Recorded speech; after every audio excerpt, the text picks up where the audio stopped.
Welcome to Toolbox Stuff. I'm your host, Tullium, and today we have a great show planned for you. As you can see on our agenda, first thing up is our Toolbox Agenda Time Lapse. Okay, we decided to take a different approach. We used to draw it live. Now we're just going to do a time lapse. Saves a lot of time. Second up on our agenda, we're going to be talking about a place called home. That is a nonprofit here in Los Angeles. They're just doing some great things. We're going to talk about, and this is actually event number 3, we're going to talk about their events from the year 2019 up until the year 2020. Okay, so we have a great show in store for you.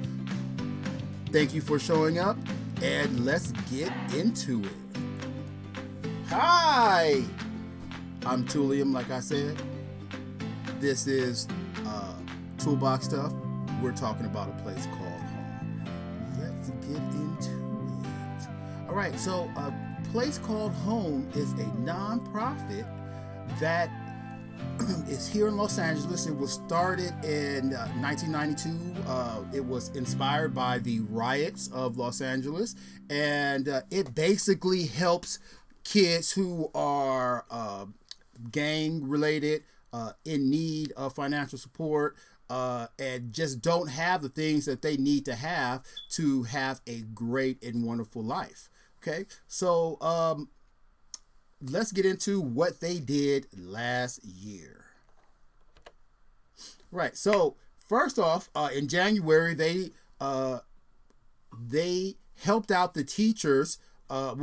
They didn't help the teachers. They helped the students while the teachers were picketing. Okay, I don't know if you guys remember the picket lines, and the teachers weren't going to class. They were standing outside the front of the school. But a place called Home opened up its doors during that time, and they allowed a lot of students to learn and still have a place to go, because if you didn't know, a lot of the after school programs closed down during this time. Okay, and I know because I worked personally for an after school program during this time. It was called Star Education. I taught art, and during that time they were like, just no work, go home, we'll call you after the teachers stop striking. Okay, there was a little bit of work, but I remember the days that I was able to go in. I had to cross that picket line, and I got a lot of strange looks. Anyway, but they opened their homes, or they opened their doors and their home to these students, and it was really, really great. All right. Next, in April, students in need were treated with some prom dresses and some prom outfits. Okay, now they really went in big on this, and they got a lot of media coverage on this topic. Okay, so they gave out a lot. As you can see from the image, there was a lot of clothes given away, and jewelry. Again, they had a lot of coverage. This is Univision. A place called Home, its demographics are Hispanic students, some African American students, lots of low gang affiliated students. So they have to kind of provide that bridge where gang life and their troubled families may not be able to cover.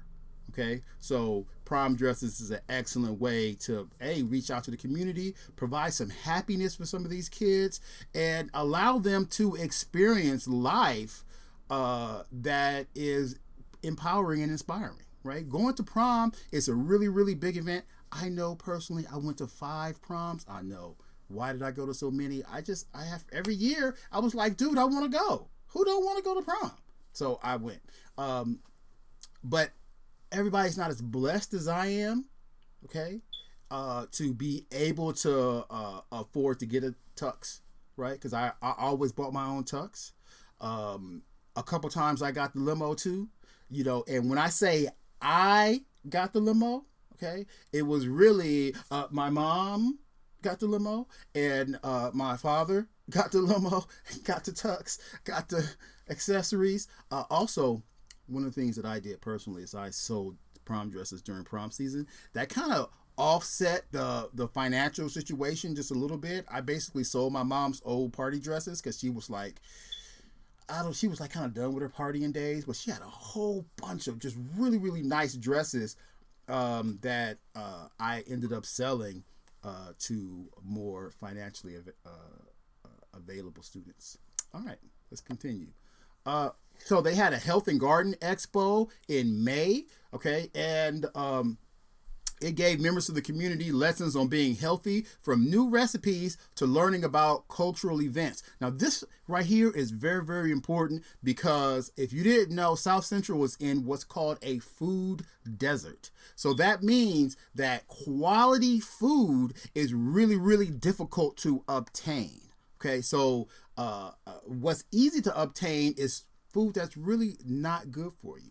McDonald's, Taco Bell, other fast food places, even places that we consider good, like Carl's Jr., like they have fresh ingredients. That stuff is still not good for you, right? So this is an event that was able to show students those facts, because once you know, right, then you can do better. Okay, so if you know that this food is no good, but there's good food over there, maybe you got to walk an extra block, or maybe you got to plant something yourself, you will probably do it.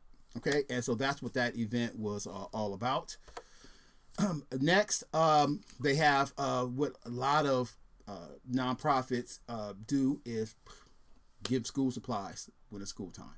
Okay, because as a former teacher, I can tell you that most of my students showed up without supplies. And if the principal in the main office didn't supply me with really basic things like pencils, pens, paper, I don't know how I would have made it. Okay, so it's a lot of complaints and situations are avoided just because I ain't tripping on a pencil, right? You ain't bring a pencil, paper, nothing. You ain't got nothing, no backpack, nothing. You just walked into class.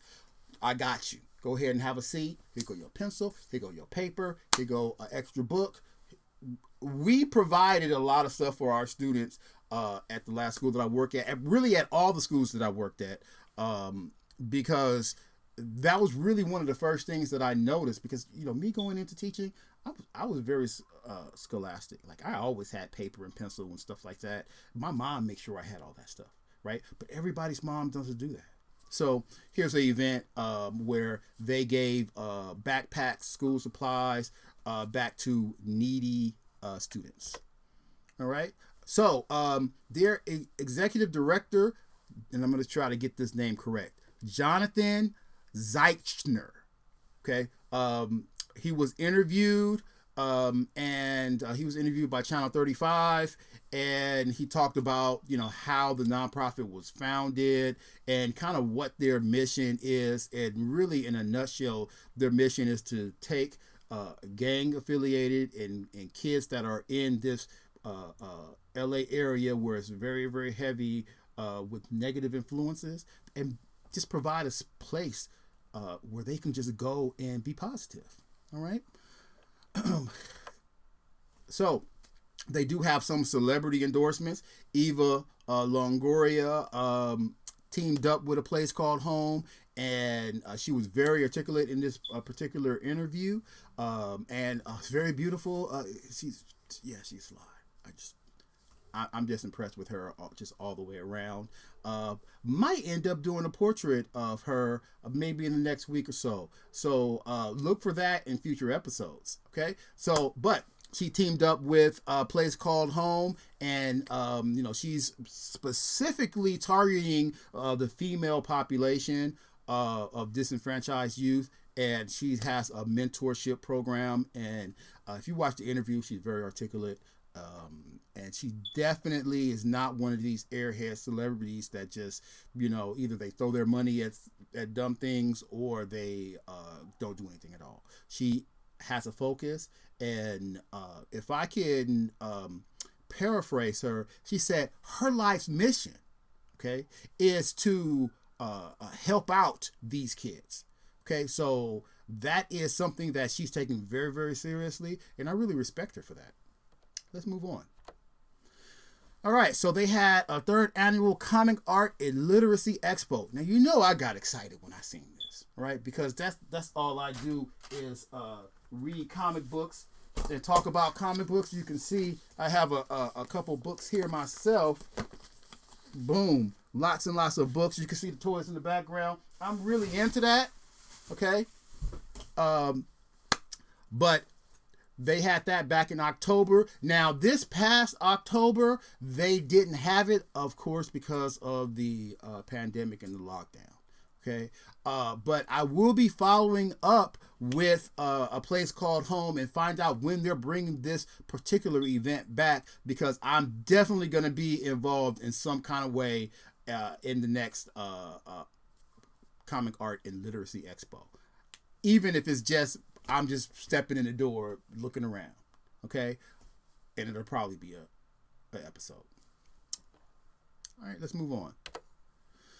All right, so again, very, very musical, a place called Home, this particular building down in South Central.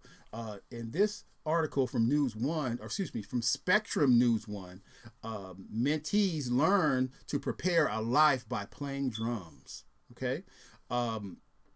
They had a professional drummer come in, show them how to play the drums. And I know that playing drums and learning how to play drums, even if you're not quote unquote musical, I know that that's very impactful on students, because really the Black and Hispanic kids are just rhythmical just in general. So like we have rhythm inside of us, and like my students were always, with the pencils making beats and things of that nature. So something like this is very, very positive for the kids, and they can get into it even if they're not a quote unquote musician, right? You don't have to be Prince to play the drums or to enjoy hearing music. All right, let's move on. All right, so again, they had classical music. Now, this was not the students playing, but this was professional classical musicians coming to a place called Home and putting on a concert. Okay, and the concert was fabulous. I'm not gonna play any of the. Can we hear some of that? I don't know if I have it queued up. We're gonna see if I'm good enough to play this. Let's see where we're at here. For all the community. For organizations that were really Home on the corner of 29th and Central, collaborating with the American Youth Symphony to provide.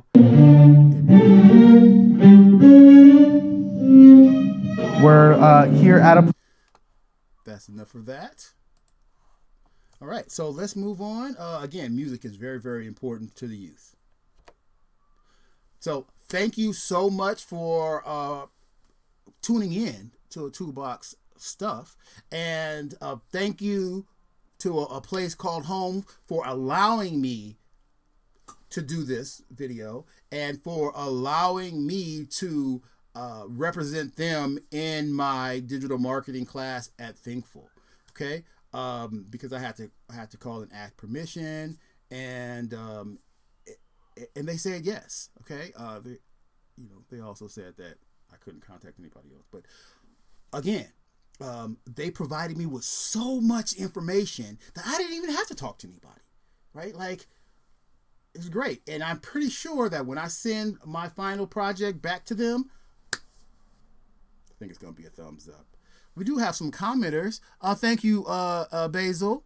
And thank you, Officer Mark. I appreciate you guys. And definitely, please subscribe, and thank you for leaving those comments. All right. Again, this is Toolbox Stuff. I'm your host, Tulium. I thank you for tuning in. And we're going to be making more videos in the future. Please check back in, and you can go to Tulium at Instagram. You can go to Toolbox Stuff on Instagram. Our sponsor is Backyard Toys. Don't have the logo available right now, but they are there. And thank you so much for your time.